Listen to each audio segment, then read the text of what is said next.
This is Eurovision 365. I am Padraic and you are very welcome to the channel. No matter if it's your first time watching or if you've been here before, thanks so much for stopping by. You might have seen a couple of weeks ago we looked at the cities hoping to host Eurovision 2025 following Nemo's code-breaking win for Switzerland in Malmö over 2 months ago. I know, where does the time go? Well, anyway, the broadcaster, in a shock move from me at least, as I thought they'd just announced the chosen city without much of a fuss, have decided to announce the two shortlisted cities still in contention, and they are, of course, Geneva and Basel. Being honest, I did expect Basel to be in with a shout, but hadn't predicted Zurich wouldn't be in the final two. So before I continue, it is with a word of caution.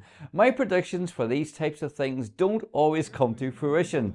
When I predicted host cities before for 2022 and 2023, I got Turin correct, but said Manchester instead of Liverpool in 2023.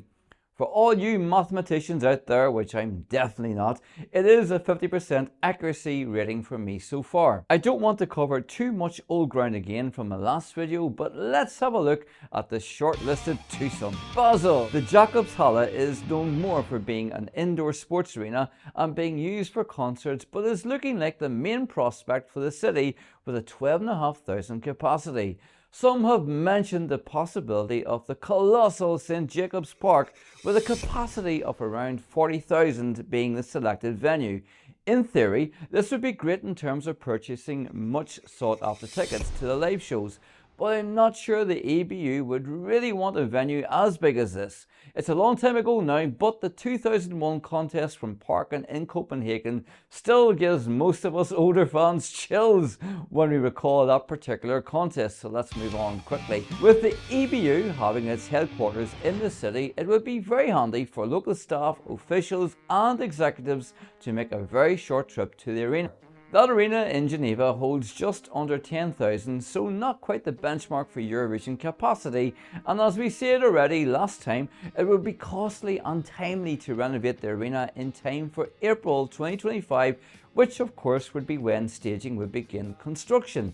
However, it is part of the larger Palexpo International Exhibition and Convention Centre, so the EBU may decide to merge several venues together to enhance capacity.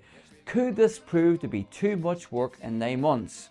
That being said, the arenas used in Tel Aviv and Liverpool weren't massive, but as we all know, when it comes to smaller venues, it's much harder and much more expensive to purchase tickets. With the contest being held in one of the most expensive nations in Europe, savings wherever they can be made for us pilgrims need to be taken advantage of when possible.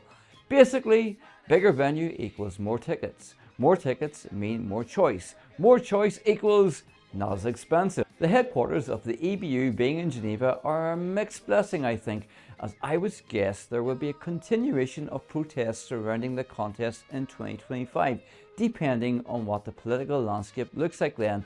And I think the executives of the EBU will want to put the memories of Malmö 2024 well and truly behind them and have as scandal-free and straightforward a contest as possible.